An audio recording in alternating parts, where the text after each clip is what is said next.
சகோதரிகளே, அல்லாஹ்வின் நல்லடியார்களே, அஸ்ஸலாமு அலைக்கும் வரஹ்மத்துல்லாஹி வபரகாத்துஹு. அல்ஹம்துலில்லாஹ். அல்லாஹும்ம ஸல்லி அலா முஹம்மதின் வஅலா ஆலி முஹம்மதின் வபாரிக் வஸல்லிம். இன்னைக்கு நம்ம பார்த்திங்கன்னா ஜும்மாவுடைய நாளில் இருக்கிறோம். அதுவும் ஜும்மா நாள்லேயும் ஷாபானுடைய கடைசி ஜும்மாவில் இருக்கிறோம். அடுத்த வாரம் பார்த்திங்கன்னா இன்ஷா அல்லாஹ் நாம் எல்லாருமே ரமலானுடைய ஜும்மாவில் இருப்போம். இந்த ஷாபானுடைய கடைசி ஜும்மா அப்படிங்கிறது ரொம்பவே சிறப்புக்குரிய ஜும்மா.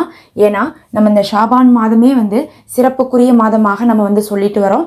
ஆரம்பத்திலிருந்து நபி அவர்கள் தங்களுடைய உம்மத்துகளுக்காக கவலைப்பட்டது இந்த மாதத்தில் தான். அந்த அளவுக்கு சிறப்புக்குரிய மாதத்தில் இன்னும் ஒரு நாள் அல்லது 2 நாள் தான் பாக்கி இருக்குது. அதாவது அநேகமாக நாளைக்கு பிறை தேய்கிறதுக்கான வாய்ப்பு இருக்குது.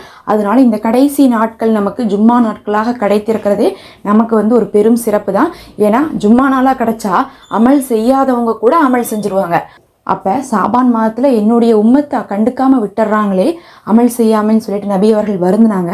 ஆனால் நம்ம ஜும்மா நாளில் இருக்கிறனால எல்லாருமே நிறைய அமல்கள் பாக்கியம் இருக்குது. அதுலேயும் நம்மளுடைய அமல்கள் உயர்த்தப்படக்கூடிய மாதமாக இருக்குது இந்த ஷாபான் மாதம்.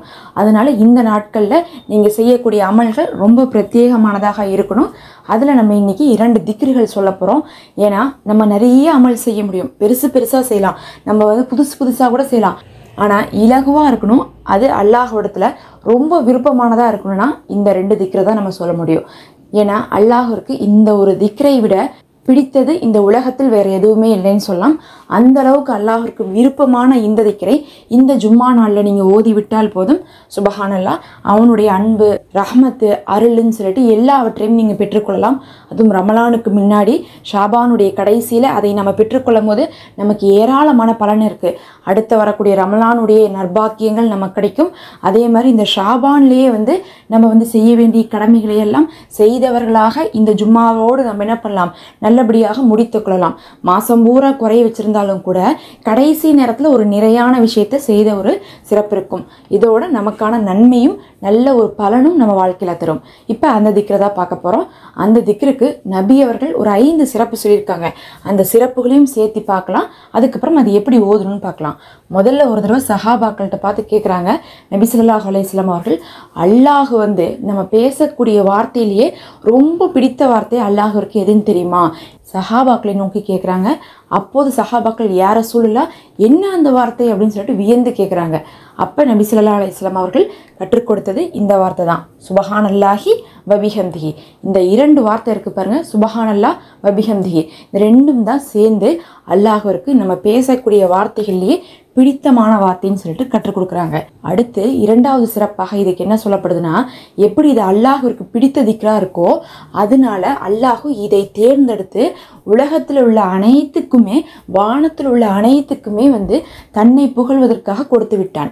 அதாவது மலக்குமார்கள், மரம், செடி, கொடி, மனிதர்கள்னு சொல்லி எல்லாருமே இந்த திக்ரை ஓதி தான் தஸ்பீஹ் செய்கிறாங்க. எல்லாவற்றுக்கும் மேலே இன்னொரு சிறப்பு கேளுங்க, இதுதான் மனிதர்களுக்கு உணவு கிடைப்பதற்கு காரணமாக இருக்காமா. இந்த ஒரு தஸ்பீகை ஓதுவதனால தான் அல்லாஹு மனிதர்களுக்கு ரிசுக்கை இறக்கிறானாமா.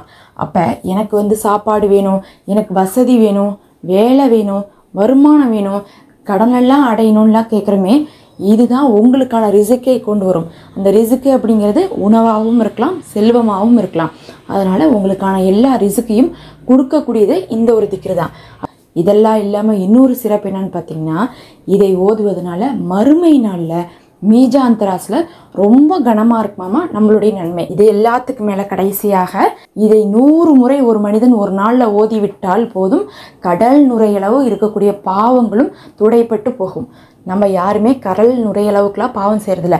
கடல் நுரையளவுன்னா அதெல்லாம் எண்ணிக்கையிலே இல்லாத பாவம், அப்படிலாம் யாரும் செய்கிறதில்ல. ஆனால் இதை ஓதனம்னா அந்த அளவுக்கு கூட கழிக்கப்படுதுன்னா மிகைக்கப்பட்டு அது சொல்லப்பட்டிருக்கு. எதுக்காகனா நீங்கள் அப்படி செஞ்சால் கூட மன்னிச்சிருவான்ல இதை ஓதுனீங்கன்னா அப்படின்னு சொல்லிட்டு சொல்லப்பட்டிருக்கு.